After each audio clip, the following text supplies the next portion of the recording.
আর মাত্র কয়েকদিনের অপেক্ষা, এরপরেই বাজবে এশিয়া কাপের দামামা। আর এশিয়ান শ্রেষ্ঠত্বের আসর সামনে রেখে স্কোয়াড গোছাতে ব্যস্ত দলগুলো। সবার আগে পাকিস্তান, এরপর ভারত, বাংলাদেশের পর এবার এশিয়া কাপের জন্য চূড়ান্ত স্কোয়াড ঘোষণা করল আফগানিস্তান ক্রিকেট বোর্ড। ক্রিকেট বিশ্বের বর্তমান সময়ের অন্যতম শক্তিশালী স্পিন নির্ভর দল আফগানিস্তান এশিয়া কাপ সামনে রেখে 17 সদস্যের দল ঘোষণা করল দেশটির ক্রিকেট বোর্ড, যেখানে স্বাভাবিকভাবেই স্পিনারদের আধিপত্য, অভিজ্ঞতা আর তারুণ্যের মিশেলে দারুণ এক দল ঘোষণা করল এসিবি।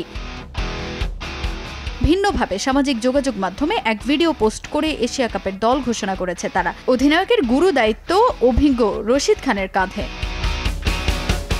আফগানিস্তানের স্পিন নির্ভর এই স্কোয়াডে অভিজ্ঞ মুজিবুর রহমান, মোহাম্মদ নবীদের সঙ্গে দলে জায়গা পেয়েছেন দুই তরুণ আল্লাহ গজনফার ও নূর আহমেদ। আঙুলের চোটে চ্যাম্পিয়ন্স ট্রফি খেলা হয়নি মুজিবুর রহমানের। এবার এশিয়া কাপের দলে ফিরলেন লম্বা সময় পর।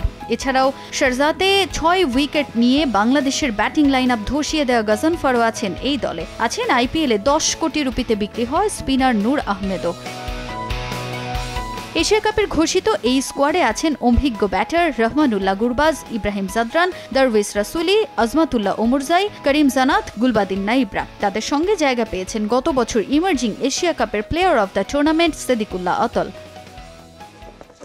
এদিকে সংযুক্ত আরব আমিরাতকে একরকম আফগানিস্তানের হোম ভেন্যু হিসেবেই বিবেচনা করা হয়। এশিয়া কাপের আগে সেখানেই ত্রিদেশীয় সিরিজ খেলবে দলটা। পাকিস্তান ও ইউএইর বিপক্ষে সিরিজে চূড়ান্ত কম্বিনেশন দেখে নেবে তারা। গেল কয়েক বছর ধরে উন্নতি করতে থাকা আফগানদের এশিয়া কাপে সমীহ করতে হবে অন্য সব দলেরই।